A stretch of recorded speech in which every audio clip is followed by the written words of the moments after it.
What is a sociopath? Well, a sociopath is someone who has unusual behaviors. Now, often the words sociopath and psychopath is used together. But personally, as a psychotherapist, I think there needs to be the two distinctions because there are two different traits. A sociopath basically doesn't have any kind of conscience.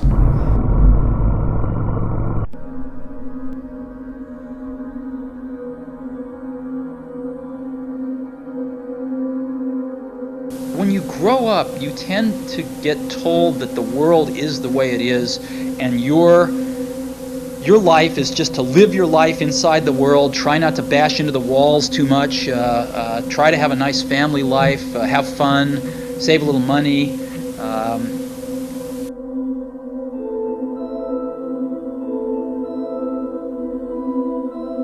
Have you met any sociopaths? I meet a lot of people, but I don't know if I met a sociopath. Yeah, how do you tell somebody's a sociopath? What are the symptoms? Well, from what I've read, they're instantly likable, but they don't have real emotions, and everything they do is kind of an act, and they just want to manipulate people. Why?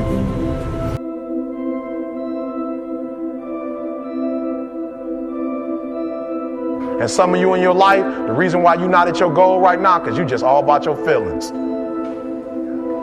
You all on your feelings. You don't feel like waking up. So who does? I don't feel like working today. Can I tell you something? Every day you say no to your dreams, you might be pushing your dreams back a whole 6 months, a whole year. That one single day, that one day you didn't get up could have pushed your stuff back I don't know how long.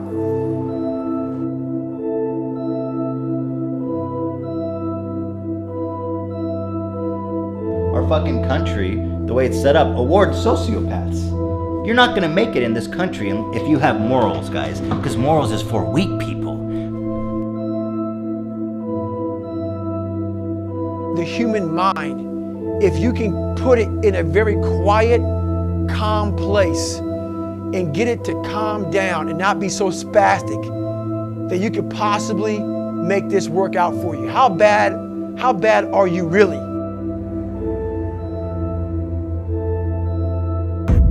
Again, before I say anything, guys, quite simply, it is not black and white. 99% of the time, someone is not a sociopath or not a sociopath. My opinion is there's a sociopathic spectrum, at which point some people lie higher on it than others. And by the way, some of the biggest businessmen in the world could be considered sociopathic. Mark Zuckerberg and Steve Jobs. A lot of people, especially YouTubers, and Shane touched on this, you can't just say like, you're a sociopath. The word I would like to use is sociopathic tendencies. So a lot of us, me included, will do some dumb shit, maybe some stuff that lacks empathy strictly for views, right? It gets us views, which gets us subscribers. Our motivating factor is to reach the next level. Sociopath is boiled down someone who is just more savage than everyone else.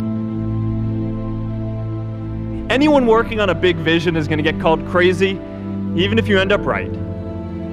Anyone taking on a complex problem is going to get blamed for not fully understanding it, even though it's impossible to know everything up front.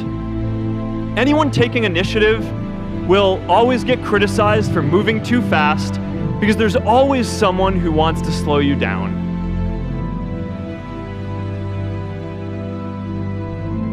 I want to talk about purpose. But I'm not here to give you the standard commencement about finding your purpose. We're millennials. We try to do that instinctively. Instead, I'm here to tell you that finding your purpose isn't enough. The challenge for our generation is to create a world where everyone has a sense of purpose. While television and movies label sociopaths as brutal killers, most just use social charm and manipulation to get what they want without remorse. Of course, it's always possible you're a sociopath and you don't even know it. More than likely, you've known a high-functioning sociopath growing up, or know one right now. What about you? You're a bloody psychopath. High-functioning sociopath. With your number.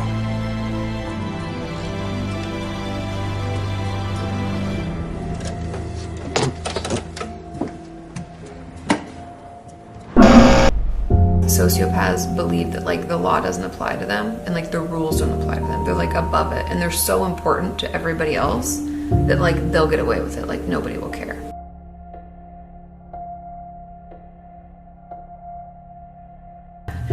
People aren't people, they're just tools to be used in their life for their game, whatever it is.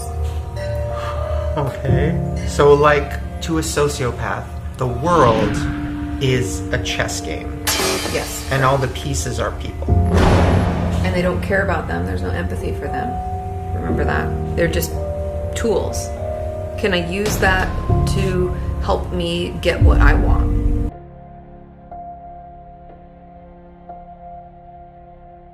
Life can be much broader once you discover one simple fact, and that is everything around you that you call life was made up by people that were no smarter than you. And you can change it, you can influence it, you can build your own things that other people can use. And the minute that you understand that you can poke life and actually something will, if you push in, something will pop out the other side, that you can change it, you can mold it. That's maybe the most important thing.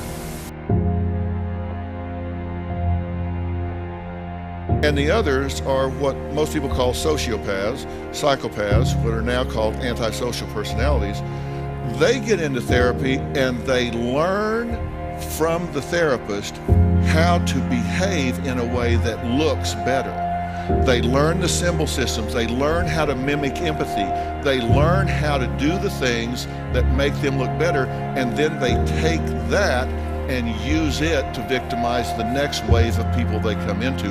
They don't get better, you're just training them to get better at what they do bad. And I struggled my whole life, but I ran from it. So I started realizing, man, I gotta start facing the struggle, and I gotta be mentally strong for the struggle. So that's where I started coming up with I'm training for life. Mentally, I'm training for life. I'm not training for to lift 400 pounds. And I found out on my own pretty much, is that through discipline, through self-discipline, through repetition, through tons of repetition of the same thing that you don't want to do, and that's the key thing. Through repetition of things you don't want to do, you develop mental, like an armor for your mind. You start to armor your mind, because your mind's like, okay, we suffer every day. It's what we do. We do stuff that sucks every day, so then when the suck stuff comes, you're ready for it. And that's how I started coming up. I just started being very uncomfortable. Now it's like just a way of life. At the end of your feelings is nothing. But at the end of every principle is a promise. Yeah? I'm gonna say it one more time because I want you to get that. Behind your little feelings, it might not be absolutely nothing at the end of your little feelings. But behind every principle is a promise.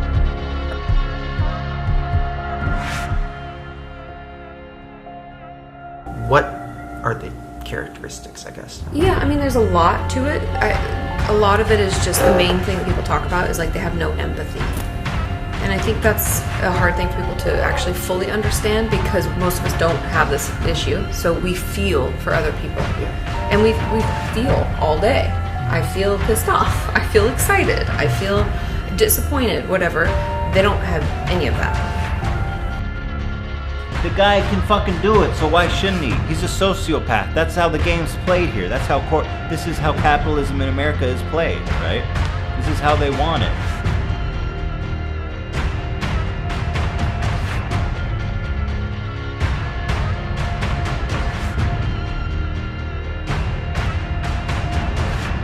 So what can you do? I don't know. Be rich. That's the solution to everyone's problems in America. Does America have the best healthcare in the world? Yeah, probably for the quality. Do you have to be a fucking millionaire to utilize it and everything else in America? Yeah. So the solution to everyone's problems, guys, get it together. This is America. You know what you need to do? Be rich at any cost. This is a country for sociopaths by sociopaths. And if you have a moral compass, get out. Go to fucking Canada, you bitch. For real, we know you tough. You ain't got to tell nobody else off. right? He said this to me. She said that to me. This person did that to me. This person, I had to tell him off. I had to cuss him out. No, that was your feeling. Principle says, even though you my hater, I still have to treat my hater a certain way. Once the mind knows you're not going to quit something, it's going to try to find more. It's going to try to give you more. Once it realizes you're not going to take the path of least resistance, you're going to stay here until it's done. My mind and my body and my spirit became one for the first time ever. For the first time ever, it became one. And I went to a level that I never thought was humanly possible for myself or anybody else.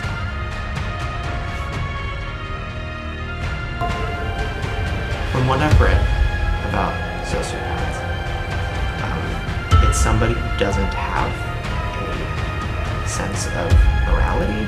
They don't know what good or bad is. They don't know when to stop. They enjoy manipulating people, and fucking with people, and hurting people. They think they're better than everybody, and everybody is just a pawn in their chess game. It's really dark. Oftentimes, it's the ones that are successful loved what they did so they could persevere when it got really tough. And the ones that didn't love it quit because they're sane, right? Who would want to put up with this stuff if you don't love it? So it's a lot of hard work, and it's a lot of worrying constantly. And if you don't love it, you're going to fail. So you got to love it, you got to have passion. This guy right here, get a close-up of this face here, Ela. This guy's fine. He's made it. This guy can afford health insurance. This guy's got a great apartment in New York City, a penthouse, top floor. This guy eats the finest food, and you know why? Because he doesn't care about you. He doesn't care about anyone. This particular drug is used by a small but vulnerable group of patients. So you see how greedy this move looks. Yeah, I could see how it looks greedy, but I think there's a lot of altruistic properties to it.